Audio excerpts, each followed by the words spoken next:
Retrouvez une méditation quotidienne gratuite chaque jour sur l'application Le Monastère, disponible sur Apple et Google. Je vous souhaite une bonne écoute. Il existe en nous une force sans laquelle rien ne se ferait jamais. Une force qui nous tire du lit le matin, qui nous fait entreprendre, construire, aimer, espérer. Une force qui nous projette en avant de nous-mêmes vers ce qui n'existe pas encore et que nous voudrions voir advenir. Cette force, nous l'appelons le désir. Sans elle, nous resterions immobiles à regarder le monde sans jamais y prendre part.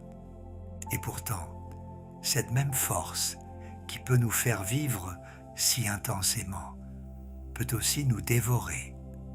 Imaginons quelqu'un qui poursuit un projet qui lui tient profondément à cœur, une œuvre qu'il veut accomplir, une réussite qu'il vise, une reconnaissance qu'il espère, peu importe la forme précise. Au début, ce désir l'a mis en mouvement avec une belle énergie.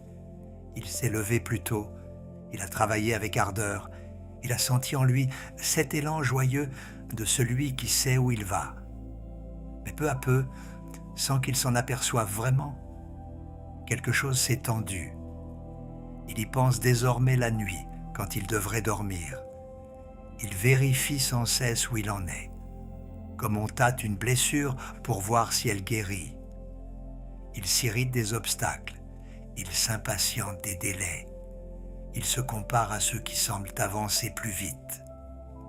Le désir qui devait être un élan est devenu une tension permanente, une crispation qui ne le lâche plus et qui transforme la poursuite d'une belle chose en une forme de souffrance quotidienne.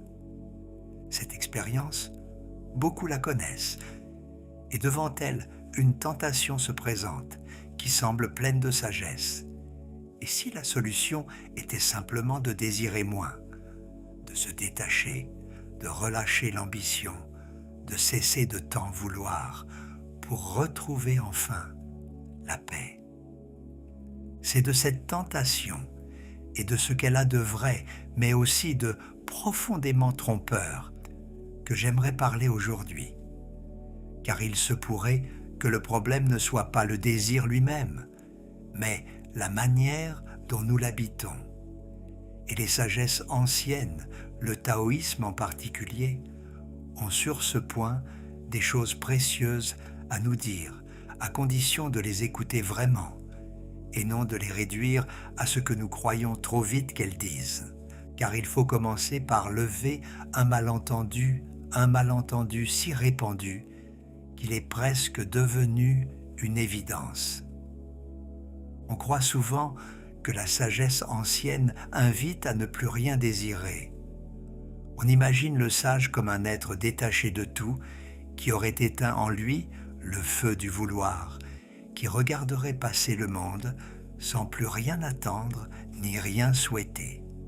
On se figure que la paix intérieure consisterait à se débarrasser du désir comme on se débarrasse d'un fardeau, et que celui qui veut encore quelque chose n'a tout simplement pas atteint la vraie sérénité. Cette image est une lecture appauvrie qui passe à côté de l'essentiel. Le taoïsme parle sans cesse de l'eau. Or l'eau ne manque ni de force ni de direction. Elle paraît douce, elle cède devant l'obstacle, elle épouse les formes du terrain. Et pourtant, c'est elle qui, à la longue, finit par creuser la pierre la plus dure, par tailler les vallées, par déplacer les montagnes. Il n'y a rien de plus tenace que l'eau, rien de plus puissant dans la durée. Mais sa puissance ne vient pas d'une crispation, elle vient de ce qu'elle suit, sa nature, sans jamais lutter contre elle. Voilà le cœur de ce que la sagesse taoïste a à nous dire. Elle ne demande pas d'éteindre l'élan vital qui nous habite. Elle invite à l'accorder au mouvement naturel des choses, plutôt qu'à le dresser contre lui. Ce qu'elle conteste, ce n'est jamais le désir en lui-même. C'est une certaine manière de désirer, tendue, anxieuse, qui veut arracher au lieu de laisser advenir et qui finit par s'épuiser contre le réel, comme une vague se brise contre un rocher. Reste alors à comprendre ce qui distingue le désir qui nous fait vivre de celui qui nous dévore. Et cette distinction tient d'abord à la source d'où le désir jaillit. Car il existe un désir qui vient du manque, et c'est lui, le plus souvent, qui nous ronge. Ce désir-là cherche à combler un vide. Il veut obtenir quelque chose, non pour ce que cette chose est en elle-même, mais pour ce qu'elle viendrait réparer en nous, un doute sur notre propre valeur, un sentiment de ne pas être assez, une inquiétude ancienne qui nous souffle que nous devons prouver, démontrer, mériter notre place. Nous croyons désirer la réussite, la reconnaissance, la possession. Mais ce que nous poursuivons réellement, c'est l'apaisement d'un manque intérieur que nous projetons sur ces objets extérieurs. Et c'est précisément ce qui rend ce désir insatiable. Car le vide qu'il cherche à combler n'est pas dehors, il est dedans. Aucune réussite extérieure ne peut remplir un manque intérieur, pas durablement. Nous obtenons enfin ce que nous voulions, et il se produit ce phénomène étrange que nous avons tous éprouvé. Le soulagement dure quelques jours, parfois quelques heures, puis le manque réapparaît, se déplace, se fixe sur un nouvel objet. Il fallait ce poste, on l'obtient, et bientôt il en faut un autre. Il fallait cette reconnaissance, elle vient, et déjà, elle ne suffit plus. Le désir du manque est une soif qui boit de l'eau de mer. Plus on boit, plus on a soif. Il faut dire cela avec beaucoup de douceur, car ce désir n'est pas une faute. Il est même profondément humain, presque universel. Nous le portons tous à des degrés divers, sur tel ou tel aspect de nos vies. Ce n'est pas un défaut moral qu'il faudrait se reprocher. C'est une souffrance qu'il faudrait apprendre à reconnaître. Celui qui est habité par ce désir n'est pas un être avide qu'il faudrait condamner. C'est un être qui cherche, par les moyens qu'il a trouvés, à apaiser quelque chose qui lui fait mal. Mais reconnaître ce désir pour ce qu'il est change déjà beaucoup. Car tant que nous croyons que c'est l'objet extérieur qui nous manque, nous courons sans fin derrière des choses qui ne nous combleront jamais. Et ce faisant, nous nous volons à nous-mêmes le présent, nous sacrifions chaque instant qui passe au nom d'un futur qui, lorsqu'il arrive, se dérobe aussitôt. Le désir du manque a cette cruauté particulière. Il nous fait vivre constamment en avant de nous-mêmes, dans un demain qui n'arrive jamais vraiment, pendant que la vie réelle, elle, se déroule maintenant, sans nous. Heureusement, il existe un autre désir d'une toute autre nature, et celui-là ne dévore pas, il déploie. Ce désir ne naît pas d'un vide à combler, mais d'un trop-plein qui demande à se répandre. Pour le comprendre, il suffit de regarder une graine. La graine ne devient pas arbre parce qu'il lui manque quelque chose. Elle ne pousse pas pour réparer un défaut ni pour prouver sa valeur. Elle pousse parce que croître est sa nature, parce qu'elle porte déjà en elle, en germe, l'arbre tout entier qu'elle est appelée à devenir. Son élan ne vient pas d'un manque, mais d'une plénitude. Il est le déploiement de ce qu'elle est, et non la poursuite de ce qu'elle n'a pas. Il en va de même en nous. Il existe des désirs qui ne cherchent à combler aucun vide, mais qui veulent simplement déployer ce que nous portons. Des dons que nous sentons en nous et qui demandent à s'exprimer. Des élans créateurs qui montent sans qu'on les ait appelés. Des vocations profondes qui ne nous laissent pas en repos tant que nous ne les avons pas honorées. Ces désirs-là ne naissent pas de notre insuffisance, mais de notre richesse. Ils ne disent pas « il me manque quelque chose et je dois l'obtenir ». Ils disent « je porte quelque chose et ce quelque chose demande à voir le jour ». Il y a là quelque chose de très juste et de très ancien. Tout ce qui nous a été donné, nos talents, nos sensibilités, nos forces particulières, semble appelé à être déployé plutôt qu'enfoui. Celui qui garde son don enfermé par peur, par prudence excessive, par crainte de l'échec ou du regard des autres, laisse en lui quelque chose s'étioler, qui demandait à grandir. Le déploiement de ce qu'on porte n'est pas de l'avidité, c'est une forme de fidélité.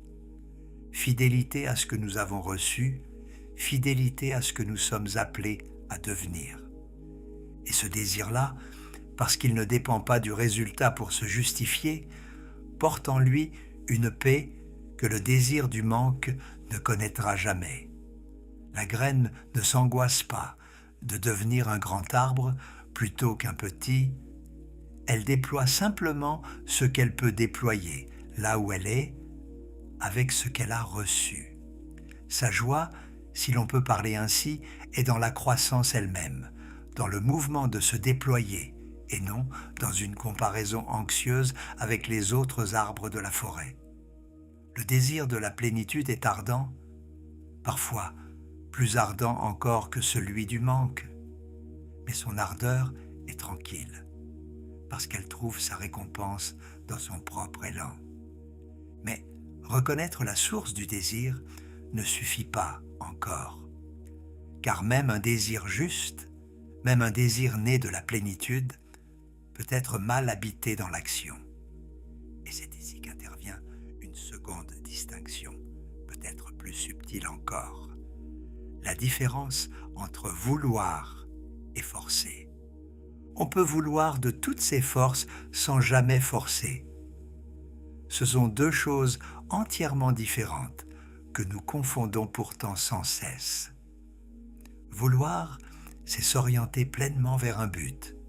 C'est s'y engager, y consacrer son énergie, son temps, son attention. C'est viser haut, ne pas se contenter du médiocre, tendre vers ce qui nous semble digne d'être accompli. Vouloir, en ce sens, est une belle chose, une chose pleine qui mobilise le meilleur de nous-mêmes.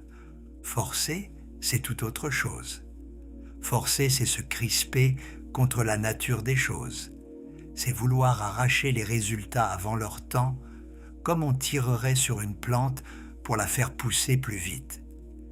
C'est lutter contre la pente du réel au lieu d'épouser son mouvement. C'est confondre l'intensité de notre tension intérieure avec l'efficacité de notre action, alors que, bien souvent, c'est l'inverse qui est vrai. Les anciens aimaient l'image de l'archer, et elle dit tout. Celui qui désire trop fort atteindre la cible se crispe, ses muscles se tendent, son souffle se bloque, sa main tremble légèrement, et la flèche manque son but. Celui qui, au contraire, a longuement préparé son geste, qui vise avec une attention détendue, qui tend l'arc, puis lâche la flèche sans se raidir, celui-là touche juste. Non parce qu'il désire moins atteindre la cible, mais parce qu'il ne lutte pas contre son propre geste. Sa volonté est entière. Sa crispation, elle, a disparu. C'est exactement ce que désigne cette notion taoïste qu'on traduit parfois maladroitement par non-agir et qui ne signifie nullement l'inaction. Le non-agir n'est pas l'absence d'effort, c'est l'effort qui ne lutte pas contre lui-même. C'est l'action qui s'accorde au mouvement des choses au lieu de s'épuiser à le contrarier. L'eau qui creuse la pierre ne force pas, elle suit sa pente avec une constance tranquille, et c'est précisément pour cela qu'elle est invincible. Et il faut le dire clairement, car c'est libérateur. La crispation, le plus souvent, ne nous sert à rien. Elle ne nous rend pas plus efficaces, elle nous rend moins lucides, moins justes, moins créatifs, parce qu'elle resserre notre regard sur la peur de manquer le but. Elle nous épuise pour rien, elle vole notre sommeil, elle gâche le chemin, et bien souvent, elle nous fait échouer là où une attention détendue aurait réussi. Nous croyons que c'est notre tension qui produit nos résultats. C'est presque toujours notre engagement, notre travail, notre constance. Et la tension ne fait que s'y ajouter, comme une souffrance inutile. Comment alors habiter un désir ardent dans la paix? Comment vouloir pleinement sans se crisper? Il n'y a pas de recette, mais il y a des mouvements intérieurs que l'on peut apprendre à faire doucement et qui changent tout. Le premier consiste à distinguer le but du résultat. Le but, nous pouvons le viser de toutes nos forces. Il dépend de notre engagement, de notre travail, de notre fidélité. Le résultat, lui, ne dépend pas entièrement de nous. Il dépend aussi du temps, des circonstances, des autres, de 1000 choses qui échappent à notre maîtrise. L'art consiste à tendre de toute son âme vers le but, tout en lâchant la prise crispée sur le résultat. Faire tout ce qui dépend de nous, pleinement, ardemment, puis laisser advenir ce qui ne dépend pas de nous, sans s'y agripper. C'est l'archer qui vise avec soin, puis lâche la flèche et la regarde voler, sans plus pouvoir, ni vouloir, la rattraper. Le deuxième mouvement consiste à trouver sa joie dans le déploiement lui-même, et non seulement dans l'arrivée. Tant que toute notre satisfaction est suspendue au résultat final, le chemin entier devient une attente anxieuse. Et chaque jour qui passe sans que le but soit atteint devient un jour de manque. Mais si nous apprenons à goûter le travail lui-même, l'acte de déployer ce que nous portons, alors chaque jour devient plein, qu'il nous rapproche ou non du but. La graine ne souffre pas de ne pas être encore un arbre. Elle pousse et pousser lui suffit. Le troisième mouvement consiste à écouter ce que le corps nous dit. Car la crispation a une signature très reconnaissable que l'élan fécond n'a pas. Quand nous forçons, la gorge se serre, le souffle se raccourcit, le sommeil se trouble, une tension sourde s'installe dans les épaules et dans le ventre. Quand nous voulons sans forcer, le corps reste ouvert, le souffle demeure ample et même l'effort intense se vit dans une forme de fluidité. Ces signaux ne mentent pas. Ils nous disent à chaque instant si nous sommes en train de déployer ou en train de lutter. Et puis il y a une question simple, presque une question d'examen, que l'on peut se poser devant un désir qui nous ronge. Est-ce que je veux cela pour déployer ce que je porte ou pour combler ce qui me manque?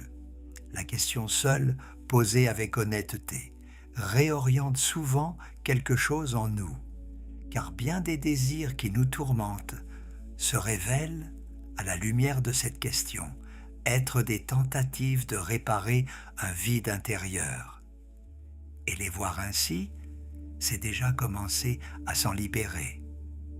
Il y a dans tout cela quelque chose qu'il faut affirmer pleinement, sans la moindre réserve. Vouloir accomplir de grandes choses est profondément juste. Notre époque, parfois, par réaction contre l'agitation et la course, en vient à se méfier de toute ambition, comme si désirer beaucoup était en soi suspect, comme si la sagesse consistait à ne plus rien vouloir de grand. Mais cette méfiance, poussée trop loin, devient une autre manière de ne pas vivre. Celui qui, par peur de souffrir, par crainte de l'échec, par prudence excessive, renonce à déployer ce qu'il porte, celui-là enfouit en terre ce qui lui avait été confié pour fructifier. Il croit se protéger et il s'appauvrit. Il croit trouver la paix et il ne trouve que l'étroitesse. Le monde a besoin de ceux qui osent. Il a besoin de ceux qui construisent, qui créent, qui visent haut, qui ne se contentent pas de ce qui existe déjà. Il a besoin de ces désirs féconds qui mettent au monde des œuvres, des entreprises, des beautés qui n'existeraient pas sans eux. Le retrait permanent, le refus de tout élan par peur de se brûler, n'est pas une sagesse, c'est un renoncement déguisé qui prive le monde de ce que nous aurions pu lui offrir et qui nous prive nous-mêmes de la joie d'accomplir ce que nous étions capables d'accomplir. Le vrai accomplissement ne se trouve donc ni dans la course anxieuse, ni dans le renoncement craintif. Il se trouve dans le déploiement serein de soi, dans cette manière de vouloir pleinement, d'oser largement, de s'engager de toute son âme, tout en demeurant en paix avec le rythme des choses et avec ce qui ne dépend pas de nous. Et il y a là une vérité que les sagesses anciennes ont toujours pressentie. Tout ce qui nous a été donné semble demander à porter du fruit. Nos forces, nos dons, nos sensibilités particulières ne nous ont pas été confiés pour être enfouis par peur, mais pour être déployés et partagés. Faire fructifier ce que nous avons reçu n'est pas de l'avidité, c'est une forme de reconnaissance active, une manière de dire merci, par l'acte même de déployer, à tout ce qui nous a été donné sans que nous l'ayons mérité. Désirer ardemment accomplir de belles choses, en ce sens, n'est pas s'éloigner de la sagesse, c'est lorsque ce désir vient de la plénitude et non du manque, l'une de ses plus hautes expressions. Revenons une dernière fois à cette personne du début, celle que son désir rongeait. Imaginons qu'elle ait fait peu à peu ce long travail intérieur. Elle poursuit toujours son projet. Elle y tient autant, peut-être davantage. Elle se lève toujours tôt. Elle travaille avec la même ardeur. Elle vise toujours aussi haut. Rien de l'extérieur n'a beaucoup changé dans son engagement. Mais quelque chose a changé dans la manière dont elle l'habite. Elle ne se ronge plus la nuit, elle ne vérifie plus sans cesse où elle en est, comme on tâte une blessure. Elle ne se compare plus avec cette angoisse qui lui serrait le ventre. Elle travaille avec intensité le jour, et le soir, elle dort. Elle tient à son but de toute son âme, et pourtant, elle a lâché cette prise crispée sur le résultat qui l'épuisait pour rien. Elle a compris qu'elle n'avait pas à choisir entre désirer ardemment et vivre en paix. Elle a découvert que la paix n'était pas l'absence de désir, mais le désir purifié de son anxiété. Que l'on pouvait vouloir de toutes ses forces sans forcer, viser très haut sans se crisper, s'engager pleinement tout en demeurant ouvert et tranquille. Elle a cessé de croire que sa tension intérieure était le prix à payer pour ses accomplissements, et elle a découvert avec une sorte de soulagement étonné qu'elle accomplissait mieux depuis qu'elle avait posé ce fardeau. Je repense, en terminant, à cette eau dont parlent les anciens textes. Elle avance vers la mer avec une force immense et une tranquillité totale. Elle ne se hâte pas, et pourtant, elle ne s'arrête jamais. Elle ne lutte contre rien, et pourtant, rien ne lui résiste à la longue. Elle suit sa pente, fidèle à sa nature, déployant simplement ce qu'elle est. Et c'est précisément parce qu'elle ne se crispe pas qu'elle atteint infailliblement la mer vers laquelle depuis toujours elle se dirige. Nous pouvons désirer ainsi, avec cette force et avec cette paix. vouloir de toute notre âme ce qui mérite d'être voulu, déployer pleinement ce que nous portons, oser viser ce qui nous semble grand et beau, et le faire sans nous ronger, sans nous épuiser à lutter contre le temps et contre le réel, simplement fidèles à ce que nous sommes et à ce que nous avons reçu. Le désir, alors, cesse d'être ce qui nous dévore. Il redevient ce qu'il était au commencement, avant que l'anxiété ne s'en empare, la force tranquille et ardente par laquelle la vie, à travers nous, continue de se déployer.